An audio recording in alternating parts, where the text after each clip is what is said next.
Saline কাণ্ডের প্রতিবাদ, স্বাস্থ্য ভবনের সামনে বিক্ষোভ এসইউসিআই এর চিকিৎসক সংগঠনের। আর সেই বিক্ষোভে উত্তেজনা সৃষ্টি হয় পুলিশের সঙ্গে ধস্তাধস্তি।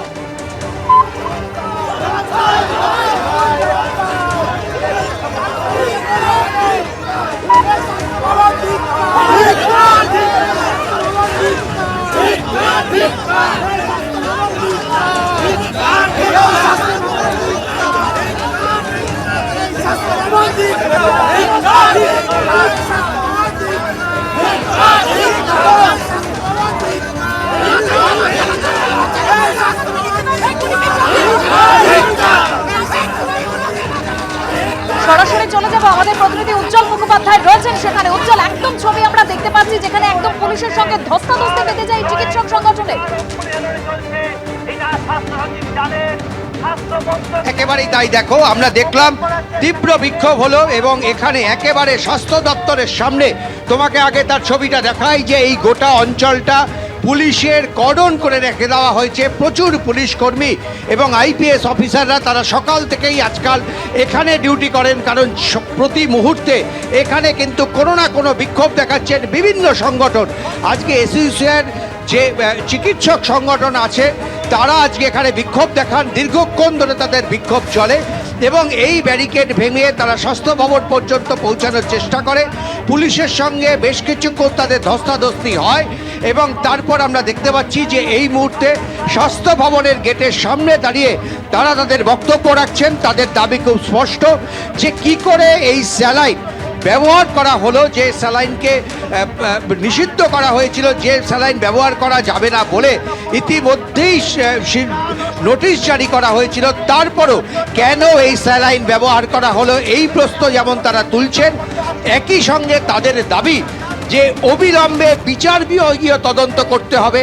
সিআইডির তদন্তে তাদের কোনো আস্থা নেই। তাদের দাবি যে সিআইডি অথবা সিবিআই তাদেরকে ম্যানেজ করা যায়। তারা দাবি করছেন যে বিচার বিভাগীয় তদন্ত করতে হবে এবং এই তদন্তের আওতায় স্বাস্থ্যমন্ত্রী থেকে শুরু করে স্বাস্থ্য সচিব প্রত্যেককে আনতে হবে।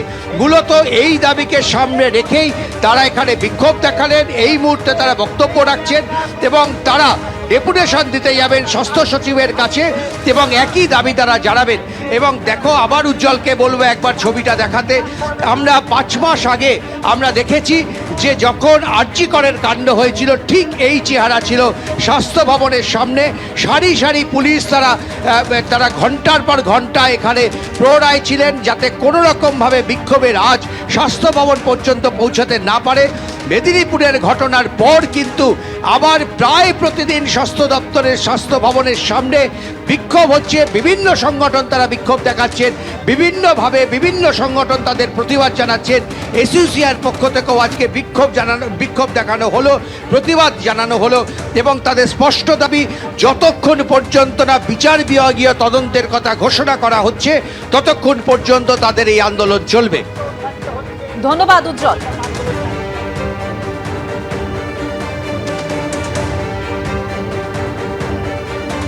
এবার যে স্যালাইন কাণ্ড নিয়ে একেবারে এসইউসিআই এর চিকিৎসক সংগঠনের তরফে বিক্ষোভ দেখানো হচ্ছে স্বাস্থ্য ভবনে, সেই স্যালাইন কাণ্ড নিয়ে যে প্রাথমিক রিপোর্ট সামনে এসেছে তাতেই প্রকট হচ্ছে সন্দেহ। এই রিঙ্গার ল্যাকটেড বিশুদ্ধ না থাকার কারণে বিপত্তি বলে সন্দেহ। মেডিসিন বিভাগে রোগীদেরকেও আরএল স্যালাইন দেওয়ার পর জ্বর এবং কাঁপুনি আসে। স্যালাইন কাণ্ডের তদন্ত রিপোর্টে উল্লেখ করা হয়েছে বলে খবর সূত্রের। এই আরএল অর্থাৎ রিঙ্গার ল্যাকটেড স্যালাইনের সমস্যার কথা জেনেও কেন ব্যবহার? এক প্রসূতির মৃত্যু এবং বাকিদের অসুস্থতার দায় কার? এইটা হচ্ছে সবথেকে বড় প্রশ্ন।